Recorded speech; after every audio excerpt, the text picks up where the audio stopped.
Serious. To anybody who likes exploring abandoned rundown places. What was the scariest thing that has ever happened to you on your adventures?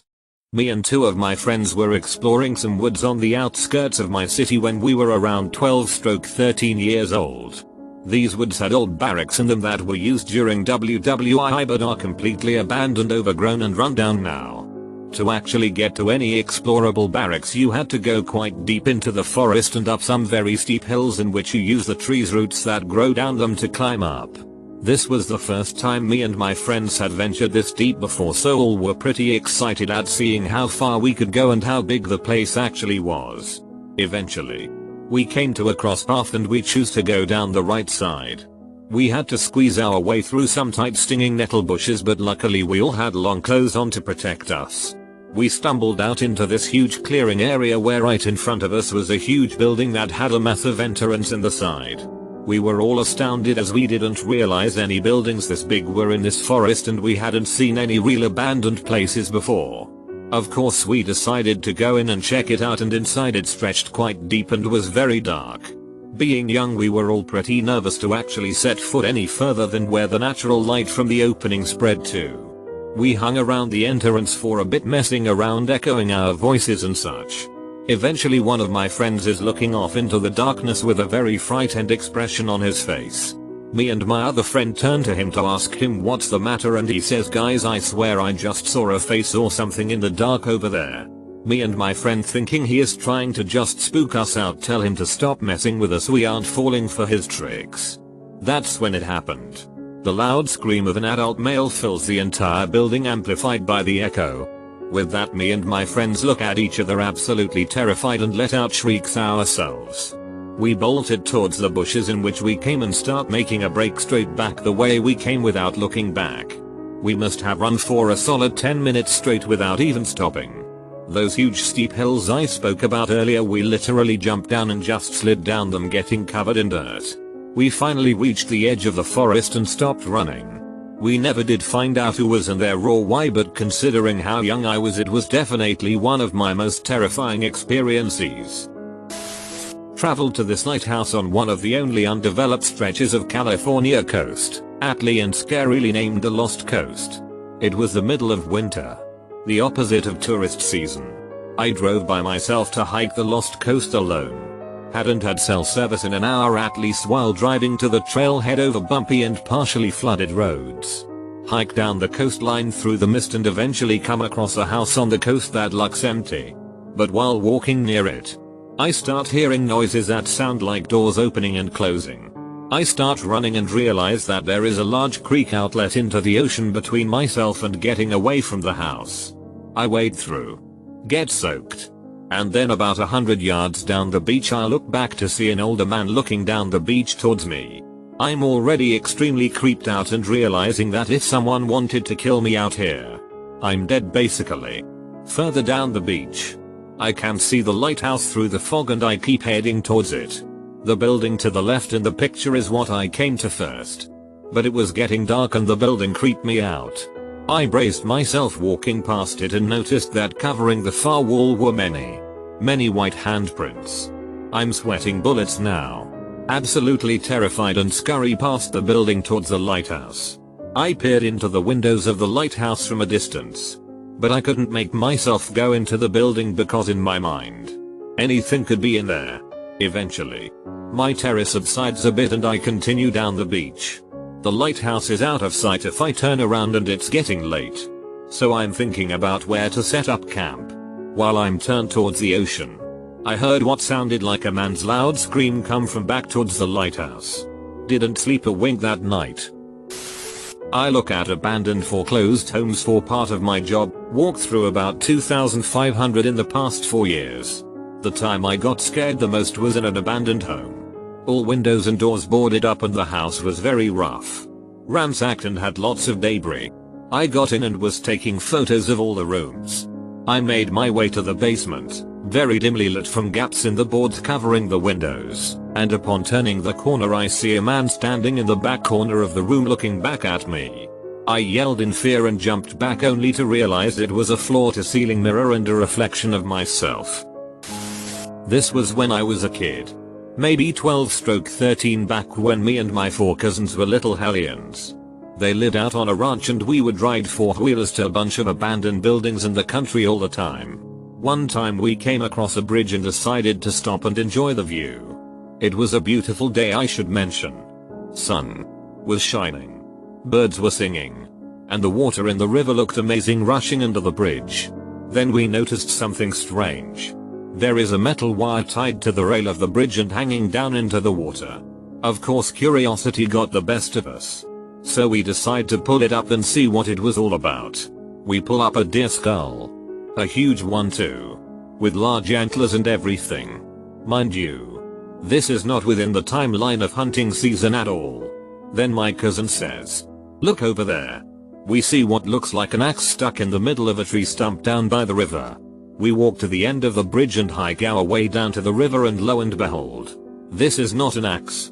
It was a deer's leg that had been chopped off and stuck in the dead center of the tree stump, pointing straight up at the sky. We rushed back to the top of the bridge and decided there was no way a deer died by itself and put its leg in a tree stump and tied its skull to a metal wire. We come to the realization that someone is hunting out of season. Suddenly, as 2 of my cousins are discussing whether to take the head with them or not, they thought it was super cool but it smelled absolutely horrible. We see some hillbilly looking men step out onto the porch of a house up on the hill. They are holding rifles. They see that we've pulled up the wire with the deer skull and start running down the hill at us. We never rode our 4-wheelers so fast. We booked it out of there. We made it back to the ranch and told our parents about it.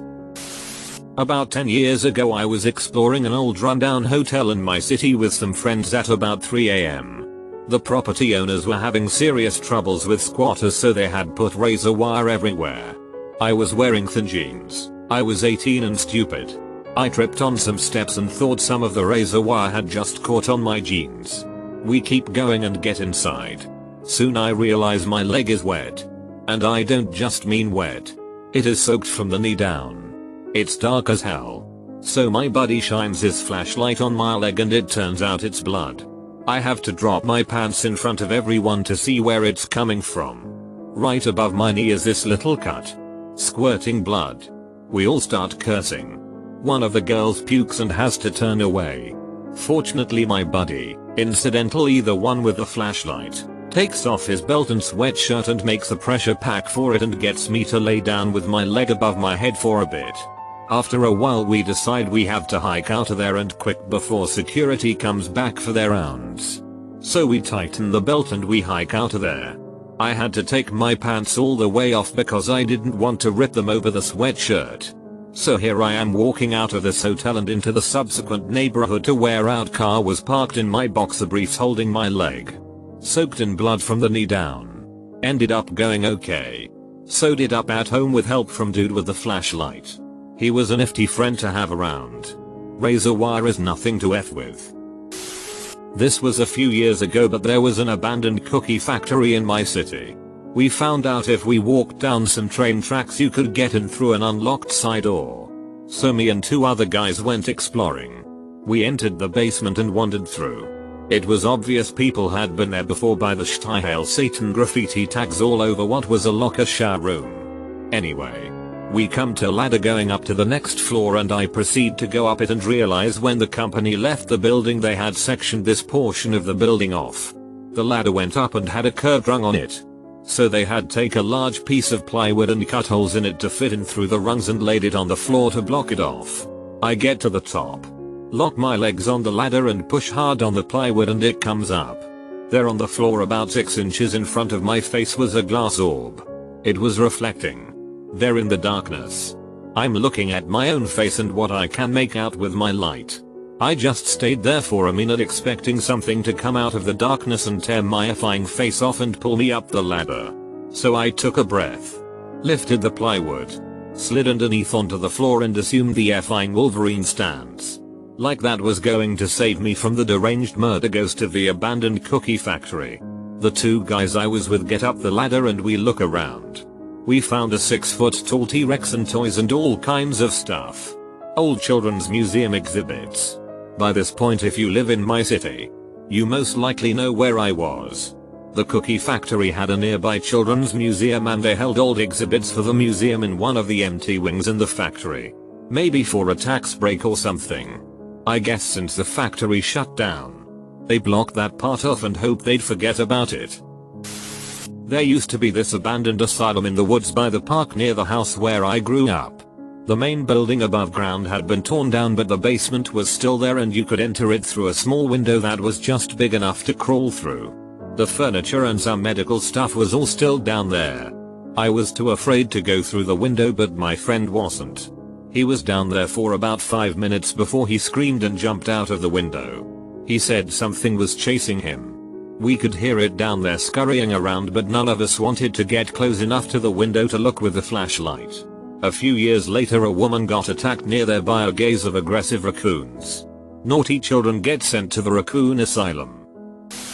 Owner threatening to beat the shit out of us because he thought we were after copper. Dude was actually pretty chill when he realized we were dumb teens and not meth heads. But he did force us to give over our backpacks to make sure we didn't have spray paint or tools. Ghosts probably see a lot of meth heads. Spent the day at my then GF's house. Her grandmother, Margaret, lives in a secondary home on the same property located in the backyard. We were casually watching baseball on the couch when her GMA came over with a terrified look on her face. The only two people occupying her house is herself and my wife's cousin, Kyle. When you open the door to her home you immediately enter the kitchen. From her front door you see her kitchen, her bedroom, and finally her bathroom all in the same field of view, all separated by walls and doorways. She began to explain how she had just gotten home and announced herself to Kyle since she saw the bathroom door closed, the light on and the shower running upon entry to the kitchen. Kyle didn't respond as he usually would, so she announced herself a second time. She described an eerie silence which led her to call Kyle on her phone. Kyle answers the phone and tells her he's currently out of the house with friends. We then all came over to Margaret's house equipped with a baseball bat. 4 adult males, 4 adult women and the police en route.